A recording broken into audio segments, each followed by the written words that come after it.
So yeah, we've got quite a few special bikes here today. We've got pretty much every single one in the bunch. And I've noticed today you're on something quite special, so I do believe this is, you know, it is an S-Works Levo, but this is the, shall we say, the beta bike, the one that gets all the hammer through our lovely British seasons to see, you know, how can you break it, how can we improve? And absolutely, you know, we spoke earlier about service and support. And before we launched the Generation 3 Levo, we kind of felt that we needed to have some testimonials in the UK market. You know, we as UK riders, we ride through the winter, we ride in rain, in mud, in sludge, in snow, sleet, you name it. So it was really important that we just had some bikes that, you know, that we could ride, and this is one of them. So got hold of this in August 2020. And rode it right through that winter in the worst conditions imaginable.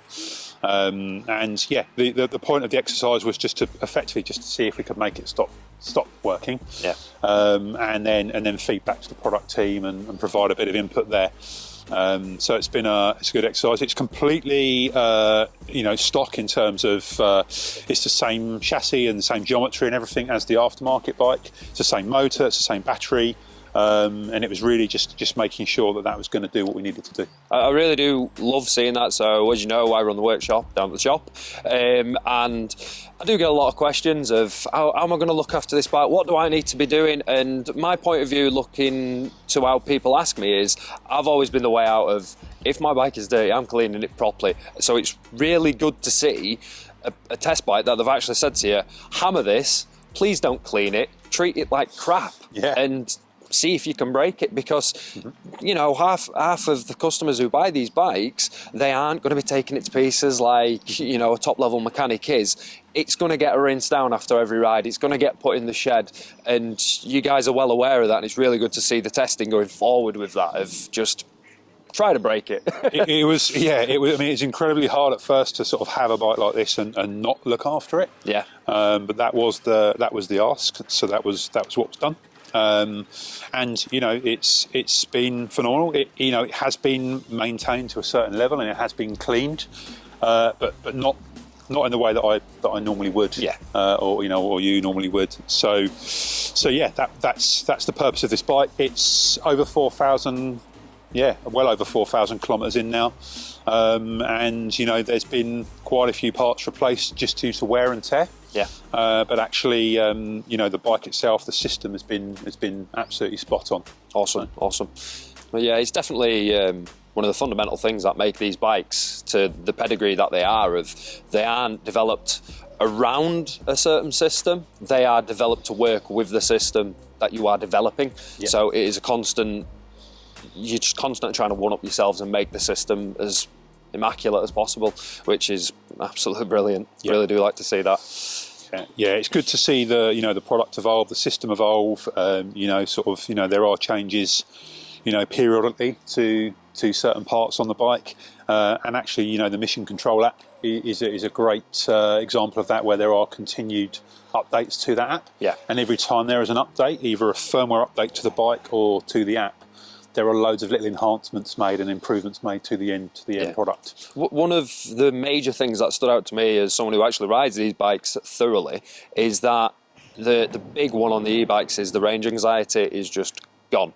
You just go out on the ride, you turn your bike on, you tell it how far you want to go, and it will make sure that happens for you. And I only ride the SLs. A fair few of my friends do ride the full power bikes, and 95% of the time I'm the one that gets back to the car park with well over 50% battery when theirs have gone flat, and it seems to set the tone for everything that we ride with. But yeah, there's just so much more with the Mission Control. Like, it's constantly coming out with new developments and new stuff on there. Like, I've even managed to be able to see my battery level on my AXS through my bike, which is a nice touch. So it's not something I have to worry about charging. I can just look on the bike. There's just been a new update for how far and how long you're in the air on jumps, which is, you know, a really fun thing to play with. You can have a competition with your mates of, you know, who's going deepest on a jump. It's really fun things and intuitive things that are building into these bikes that no one else has got, which just really does set the tone for them really well. Absolutely. You know, you've got simple things like just tuning levels, activating different things like shuttle mode are really good. There's a system lock now on quite a few of the bikes. Then there's the diagnostic side as well, which is absolutely phenomenal. You can really drill into how the bike's performing, any potential issues, if there are any updates due. There are over-the-air updates as well for firmware on most of the models now. You can send reports to a retailer, all sorts of things, just to effectively make sure the bike is doing everything it needs to be doing.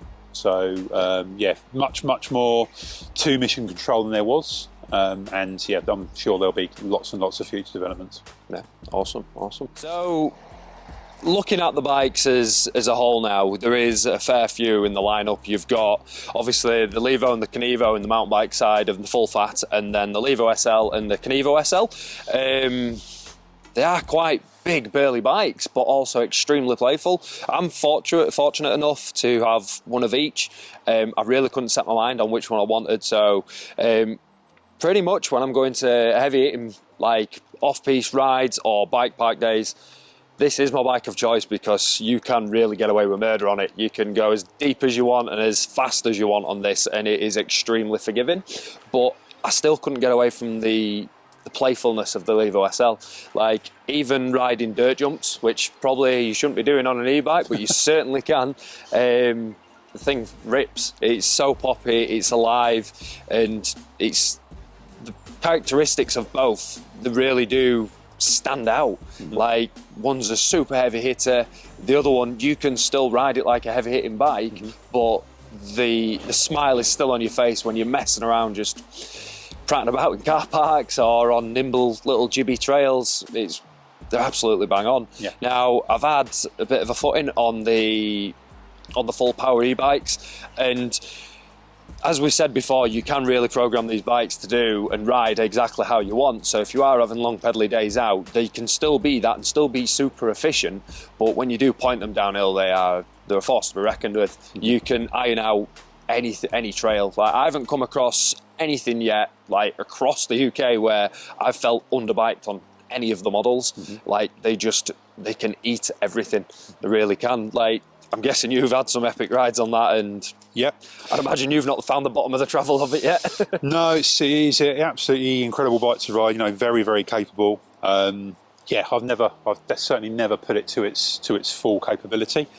And I felt similar to you, really. I rode the Levo SL for a long time, and what I realised after riding the Generation 2 Levo for quite a long time, I started riding a Levo SL when we launched that product. And I realised very quickly that as much as I love the full power bike, actually riding the Levo SL, I started to be a bit more playful again. I started to pop the bike a bit more and look for features on the trail and lift off them. And I realised on the full power bike, I just got used to just spinning along and being a passenger on the bike and getting in some big rides and having a great time. But it just changed my riding style slightly. So going to the SL really, really helped me. And I actually found, on a lot of my local trails that I know well, I actually found that my times are faster on the SL, and in fact they still are, even though I absolutely love riding the full power. And this is the thing, it's like neither bike is better, it's just they've got their merits, they've got their benefits. You just got to figure out as a rider what suits you. Same for what you're riding there. I mean, you've got an S-Works, which is very, very nice. But the Kenevo SL is actually a really, really incredible bike, because it is effectively an electric enduro. The suspension performance, as you all know, is absolutely incredible. And I think that's a bike that is riders that give it a try and try it out and actually get on board one. It's just game changing as a bike, because it's got those lightweight characteristics. It's got the suspension performance and the geometry and the handling. But you can do your own uplifts on it, and you can do some massive days out. So it could be the real all-rounder of the whole lot. It could be the dark horse. I mean, what do you think? I'm still torn between the two. But as you've just said, they both have the merits. I'm talking specifically between the SLs. I'm a big believer of the power that this puts out is perfect amount. Coming from, we all ride bikes. I ride normal bikes for years. I still do. But for me, I could never really massively get on with having a mass amount of power underneath me. I always felt like I needed to being the one that's making the bike charge up the hill. And with these, you do get that, but you get it in such a different, it's given to you in such a different way that it feels more attuned with you as a person. It sounds daft, but they ride exactly how you want them to ride. They are a lightweight electric mountain bike that can just do everything. Really can. If you could only have one? I'd definitely probably say the Kenevo SL. I really would.